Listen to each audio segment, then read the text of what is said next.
The biggest challenge is probably around data and information, actually, and how we use it, how we bring it to life. So my role in a communications professional, bringing that information to life is one of my jobs. Getting hold of accurate information is a real challenge, especially in terms of recycling, and then representing it to an audience in terms of energy and making it real for people.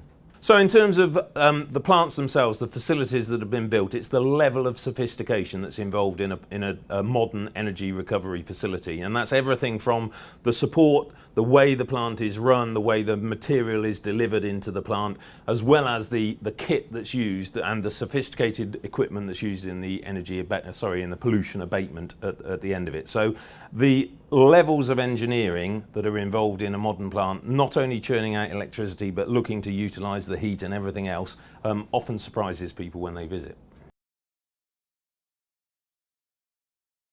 There's definitely a materials piece in terms of what makes the industry most interesting and exciting. Where does stuff go? What does it get made into? The responsibility around all of that, whether it's major brands and manufacturers or regular punters on the high street, and how it gets to you, how it's conveyed to you. I wrote a report about that last year, for example. But also in terms of energy, and particularly energy storage, I think that's a really big ticket. How that energy is created and how it's then used. So off-grid or battery storage in domestic, in properties in your home. I think that's a really, really big opportunity as part of the wider Smart Cities agenda for me. I think the most exciting thing is the level of the pace of change at the moment. So in the renewable energy sphere, we are all challenged as a society in terms of decarbonising our energy supply. We know that energy from waste has a vital role to play in that. Most of the fuel that we utilise, most of the waste is biogenic, so it's renewable, good renewable fuel. But we're also seeing other renewable technology. So solar and wind technology has far outpaced the ability of the policymakers to keep up, and it's that level of change, that level of acceleration that's really exciting.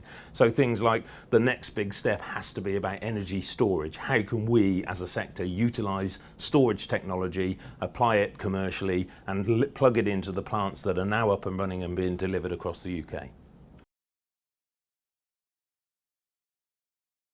Well, coming from the crazy golf capital as I do, Bournemouth, I'm looking forward to the pitch and pint. I think it's going to be excellent. We need a bit more fun.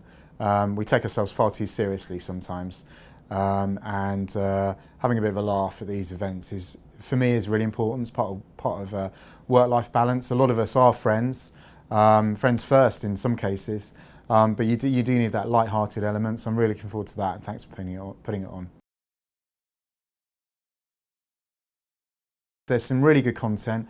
There's some good friendships that are very long held, and you get to do business at funny times of day, whether it's 3 o'clock in the morning in the bar, or 8 o'clock in the morning over breakfast, or 3 p.m. after speaking in a presentation slot. So I really do enjoy it, and I think there's some really good content, that's developed over the years, and particularly this year. I'm looking forward to it.